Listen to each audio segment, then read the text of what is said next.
మీకు తెలుసా మరి? ప్రతి సంవత్సరం నవంబర్ 14న భారత్‌లో బాలల దినోత్సవం జరుపుకుంటారు. కానీ ఎందుకు ఈరోజు ప్రత్యేకం? ఇది మన మొదటి ప్రధానమంత్రి పండిత్ జవహర్లాల్ నెహ్రూ గారి జన్మదినం. పిల్లలపై ఆయనకున్న ప్రేమ ఎంతంటే పిల్లలందరూ ఆయనను చాచా నెహ్రూ అని ముద్దుగా పిలిచేవారు. పండిత్ నెహ్రూ ఎప్పుడూ చెప్పేవారు, ఈరోజు పిల్లలు రేపటి దేశ భవిష్యత్తు అని. అందుకే ఆయన విద్య, విజ్ఞానం మరియు పిల్లల అభివృద్ధి కోసం ఎన్నో కార్యక్రమాలు ప్రారంభించారు. ఉదాహరణకి ఏఎంఐస్‌లు, ఐఐటీలు మరియు భవిష్యత్ పరిశోధన సంస్థలు ఆయన కల ఫలితమే. ఆయన మరణాంతరం 1964లో ప్రభుత్వం ఆయన జన్మదినాన్ని బాలల దినోత్సవంగా ప్రకటించింది. ఈరోజు పిల్లల కోసం ప్రత్యేకంగా స్కూల్లో గేమ్స్, డాన్స్, డాన్స్, డ్రామా వంటి పండుగ వాతావరణం ఉంటుంది. పిల్లల మనసులో సంతోషం, కలలు, ఊహాశక్తి ఉంటే ఆ దేశానికి భవిష్యత్తు బంగారం లాంటిదని చెప్పేవారు. కానీ మనం కూడా ఆలోచించాలి.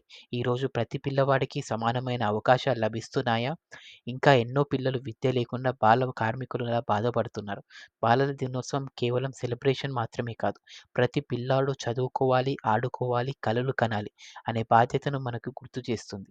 ఈరోజు మనం పిల్లలకు ఒక గిఫ్ట్ ఇవ్వచ్చు. ఒక పుస్తకం, ఒక నవ్వు లేదా ఒక ప్రోత్సాహ వాక్యం. చిన్న సహాయం కూడా వాడి భవిష్యత్తును మారుస్తుంది. ప్రతి నవ్వు, ప్రతి కల, ప్రతి చిన్న హృదయం మన దేశానికి వెలుగు భవిష్యత్తు. Happy children's day. Jai Hind.